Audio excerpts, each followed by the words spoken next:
នេះគឺជារថយន្តស៊េរីថ្មីរបស់ Jetour គឺ Jetour X70 Plus 2025ពណ៌ខ្មៅទៅតែមកដល់ទេកន្លងមកខ្ញុំបានថតវីដេអូច្រើនហើយប៉ុន្តែពណ៌សតែឥឡូវមានពណ៌ខ្មៅអញ្ចឹងថតជូនបងប្អូនដែលពេញចិត្តពណ៌ខ្មៅនេះមើលទៅអំណាចកាចសាហាវជាមួយនឹងការ design បែបចំណិតពេជ្របាទផ្នែកខាងមុខនេះបងប្អូនបាទពេជ្រតែម្ដងបាទការរចនាប៉ាណានេះគឺ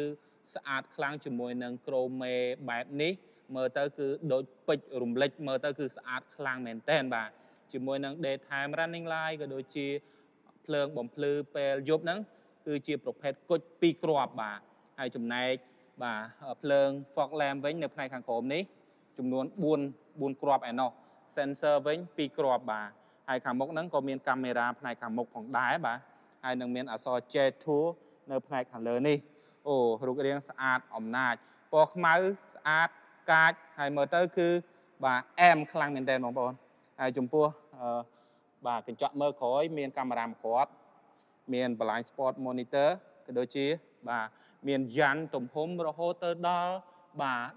18អ៊ីងឯណោះបងប្អូនបាទទំហំយ៉ាន់នេះធំណាស់ហើយមើលទៅការ design គឺស្អាតខ្លាំងបាទស្អាតខ្លាំងហើយកន្លែងនេះគេដាក់អក្សរ Jetour ផងដែរបាទមើលទៅ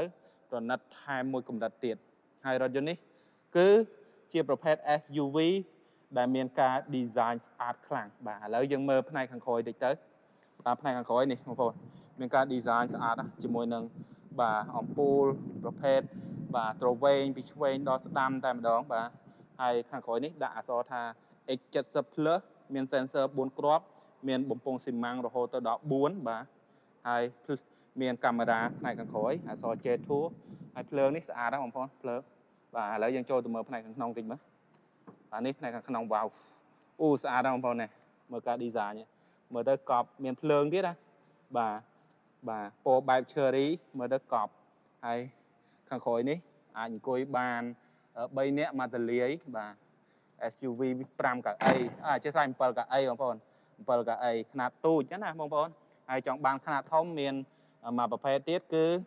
X90 Plus ហើយខាងក្រោយនេះក៏មានប្លុកម៉ាស៊ីនត្រជាក់ផងដែរបាទសម្រាប់អ្នកដែលអង្គុយនៅផ្នែកខាងក្រោយបាទមានដបូលបើកនេះហើយផ្នែកខាងមុខវិញអូស្អាតដល់ពេលបើកមកគឺបាទ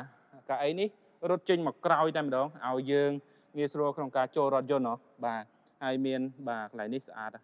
បាទមានប្រាំងដៃអេឡិចត្រូនិកប្រព័ន្ធអូតូហូលបាទហើយនៅ Try Mode មានឆ្កឹះលេខមានប្រព័ន្ធប្រសុទ្ធខ្យល់ព្យាទៅលើប្លុកម៉ាស៊ីនជែកហើយកន្លែងនេះ design ស្អាតណាស់បងប្អូនកន្លែងតាប់ឡូហើយអេក្រង់ភ្លោះបាទអេក្រង់ភ្លោះធំណាស់ស្អាតនិយាយទៅរថយន្តនេះខ្ញុំបានថតច្រើនហើយគ្រាន់តែថ្ងៃនេះខ្ញុំមកបង្ហាញពណ៌ខ្មៅអញ្ចឹងបើសិនតែចង់ឃើញព័ត៌មានលម្អិតអំពីរថយន្តនេះអាចចូលទៅក្នុងបាទ YouTube របស់ខ្ញុំឬក៏ Facebook របស់ខ្ញុំបាទដើម្បីមើលព័ត៌មានលម្អិតអំពីរថយន្ត Jetour X70 Plus បាទអញ្ចឹងវីដេអូនេះមានតែប៉ុណ្្នឹងទេសូមអរគុណសូមជម្រាបលា